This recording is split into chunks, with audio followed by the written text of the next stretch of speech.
Shalom, damai di hati. Selamat pagi jemaat yang dikasihi Kristus. Selamat mengikuti renungan harian Rabu 29 April tahun 2026 dengan tema Tanda hidup baru adalah kasih kepada sesama. Pembacaan Alkitab kita pada hari ini adalah dari kitab 1 Yohanes pasal 3 ayat 14. 1 Yohanes pasal 3 ayat 14 bunyinya demikian. Kita tahu bahwa kita sudah berpindah dari dalam maut ke dalam hidup, yaitu karena kita mengasihi saudara kita. Barang siapa tidak mengasihi, ia tetap di dalam maut. Demikianlah pembacaan firman Tuhan.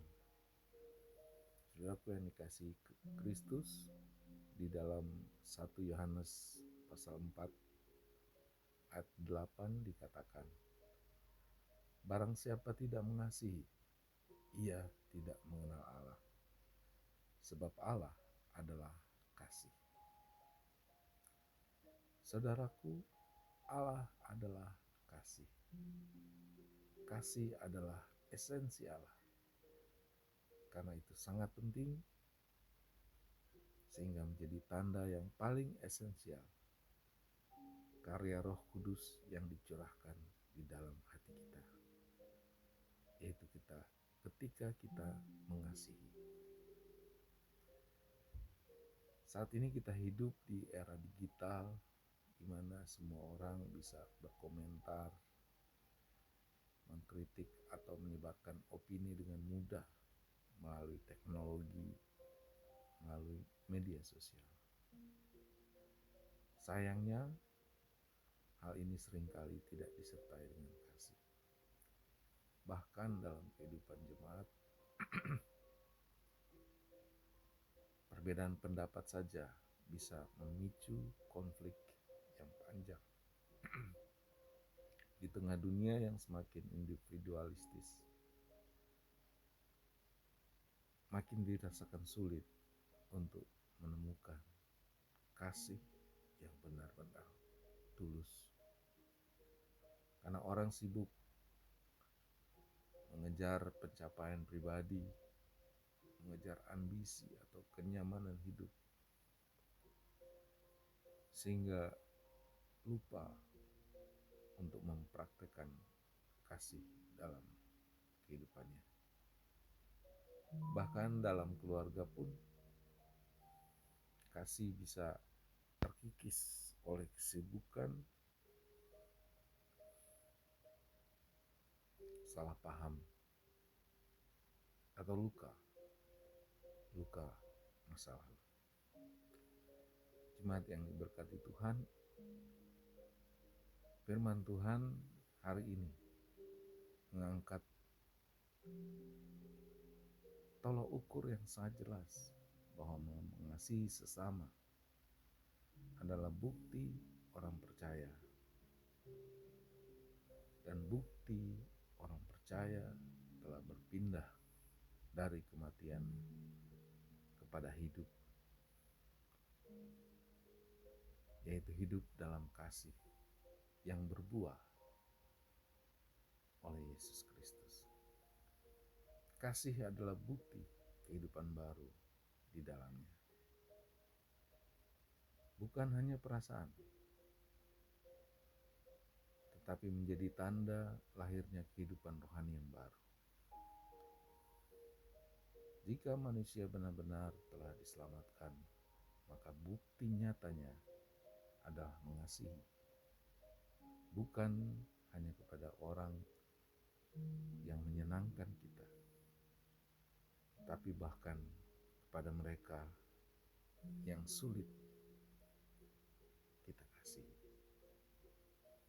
Karena itu, kasih tidak bisa mengandalkan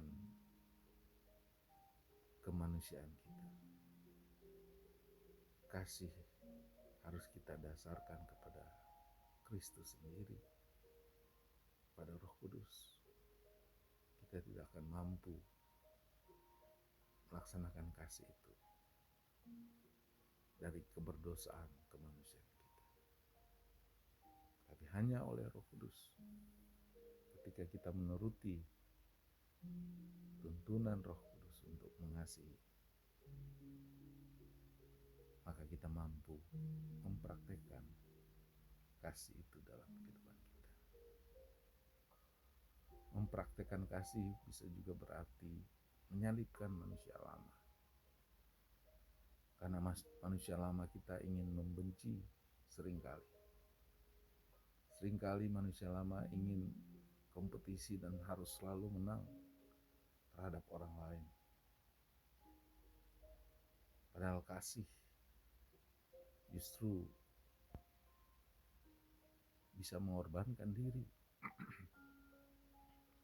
untuk membawa keselamatan, membawa kasih kepada kehidupan orang lain. Jemaat yang diberkati Tuhan, firman Tuhan mengingatkan bahwa kita marilah hidup di dalam kasih. Kasih kepada Tuhan dan kasih kepada sesama, kasih kepada orang lain. Mari kita laksanakan itu dalam kehidupan kita hari ini, mulai dari hal-hal yang kecil dan mulai dari yang terdekat dari kita. Mengasihi keluarga, mengasihi istri, suami, anak-anak, orang tua. Mungkin mulai dari hal-hal yang kecil, tetapi setiap tanda kasih yang kita berikan kiranya menjadi kesegaran bagi mereka yang kita kasihi. Terlebih menyenangkan hati Tuhan di hari ini. Saudara yang dikasihi Tuhan, kiranya kasih Kristus nyata dalam kehidupan kita hari ini.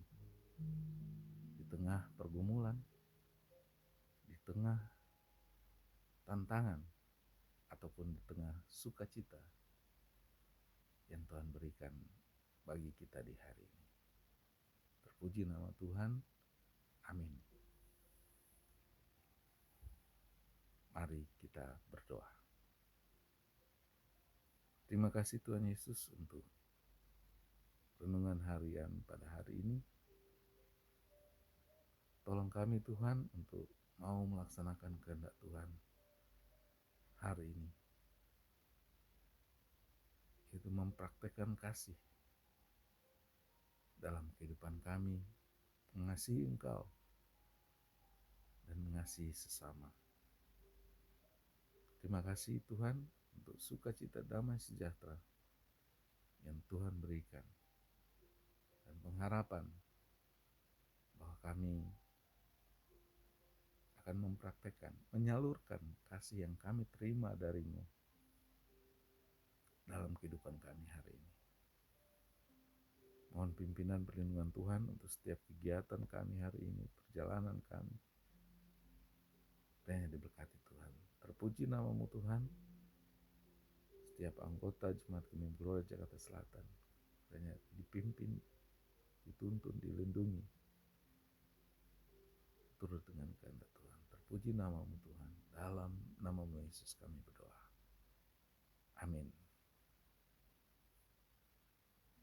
Saudaraku yang dikasihi Kristus, demikianlah renungan harian kita pada hari ini.